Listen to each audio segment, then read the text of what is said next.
Chapter 4. Megan finishes the last few clicks of the day. She clocks out on her computer and then shuts it down. She sits at her desk for a moment, thankful that the day is over. As she's leaving the office, she walks past a few coworkers. She tries to make eye contact with them to give them a small wave goodbye, but none of them seems to notice that she goes by. She spent 2 years going to college to be able to get this job. Her mother always told her to get a good job and not rely on a man to take care of her. Her mother stayed home with her while she was growing up instead of getting work. The man she trusted to provide for them disappeared a couple of years later. She did not get a scholarship like her little sister. Mother told her to work harder and to stop being so lazy. Maybe things would be different for her if she were more like her sister. She always struggled while taking tests. She would get so nervous, and all the words would run into each other, reading the same sentence 3 or 4 times before she really understood what it was saying. She waits outside on the sidewalk as Dylan drives up and rolls down his window. "Are you Megan?" Dylan asks. "Yes?" Megan quickly gets in the back seat. Dylan drives away, not paying much attention to Megan, who is trying to hold back tears until she gets out of view of her office. "I have one more person to pick up before I drop you off." "Yeah, that's fine." She gets on her phone to distract herself from her day. It is over, and she wants to relax and enjoy the evening. Dylan parks the car next to 802 Corel Restaurant. Joe finishes the last sip of an iced tea at a small al fresco dining table in front of the restaurant. Joe notices Dylan, leaves a few bucks on the table, and gets in the car. When he sees Megan, he grows a large smile. "Hey, what are the chances?" Dylan starts his route to Megan's apartment. "Hey." She keeps her eyes focused on her phone. It is nice to see someone friendly, but she wants to be left alone. "You okay?" Joe asks. "I will be fine. Just a hard day. Again." "You are still having problems there?" "Yes, I'm just done. I can't anymore." "What happened?" "My boss just expects so much out of me. I can't do it." "What can't you do anymore?" "I'm just not smart enough for this. The work just keeps piling up, and I can't keep up. Everyone just sits there staring at me, waiting for me to finish. I am stressed out all day." "And you feel their eyes on you all the time? Can't seem to do the things you know how to do?" "Yeah, exactly. You get a couple of hours to relax tonight, but I'm guessing you won't be able to. Then you have to do it again tomorrow." "I don't even want to think about that. It's just going to stress me out." Megan digs in her purse and pulls out a joint. She holds it up so Dylan can see it in the rearview mirror. "Hey, do you mind?" Dylan looks at the joint in the mirror.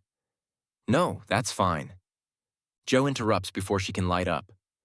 "I'm sorry, but can you not? Smoke bothers my eyes really bad." Agitated, Megan puts the joint back in her purse. Joe continues trying to get to the bottom of her problem. "Do the people you work with say anything about you not being smart enough?" "Not to me, but I can see them whispering," Megan responds. "What do you think they say?" Megan starts adjusting in her seat. "That's all I can think about. Why is she here? She needs to go faster. How did she get hired? Why don't they get rid of her? I just want to quit. It's not worth it. I'm going to go crazy here." "Why don't you just get a job somewhere else?" "Nobody would hire me. It took me months to get this job." "They probably can't tell that you are stupid by one interview. Why do you think they wouldn't hire you?" "I don't know. I don't want to talk about it anymore. It's just going to stress me out." "I'm just trying to help you. Find the problem so you can fix it and get the job you want." Megan leans up and taps on Dylan's shoulder. "Hey, can you turn on the air conditioner? I'm burning up." Joe grabs her attention again. "You're not focusing on me. Is that a problem you have?" "What? I can focus. I'm just so hot." "I bet that's it. They can tell you lose attention. Did you wash your hair last night? It's kind of greasy." Megan is starting to sweat. "I don't want to talk right now." Dylan steps in to defend Megan. "What are you doing, man? Leave her alone. Can't you see what you are doing?" "I'm just trying to help," Joe pleads. Her breathing becomes heavy. Please, just leave me alone. Okay, Joe says. The car is silent for a moment. Hey, I just had a thought. It might help you. Megan stares at the floor, trying to focus on her breathing. Joe smiles with excitement about his news. My brother has a business and is always looking for people to hire. You seem to care about your job and what people think of you. You seem to be dedicated. Joe waits for her to calm down for a moment and think about what he said.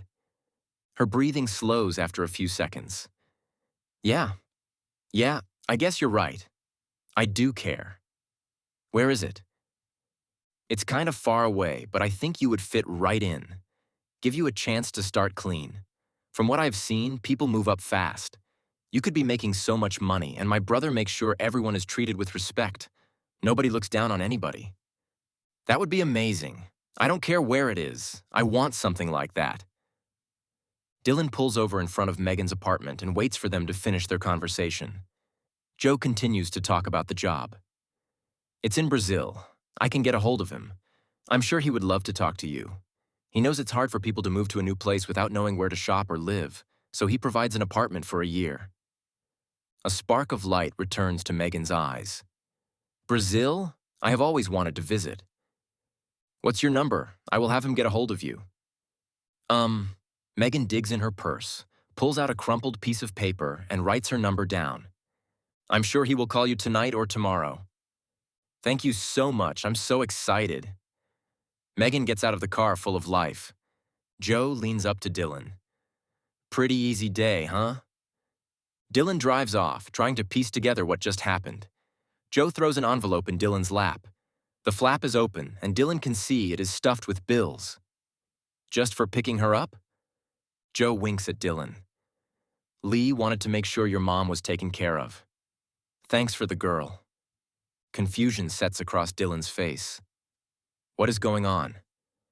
We will get a hold of you when we need you again. I already put my number in that phone. Joe looks at the phone Dylan used to get Megan. I will text you the details. No, I'm not doing that to another girl. You made her have a panic attack. Trust me. It seems mean, but without motivation, she would never have changed her life. There has to be another way, without torturing her. Kid, you are doing your job, I am doing mine. That is all you need to know. Take the money and help your mom. No, I don't want this. Dylan looks at the money again. He hands the envelope back to Joe and then pulls it back again. He thinks for a moment, then puts the car in gear and starts driving. Lee's daughter has a friend flying in tomorrow. He wants you to pick her up in the morning. Maybe clean this thing up a little. Joe looks around Dylan's car with disapproval.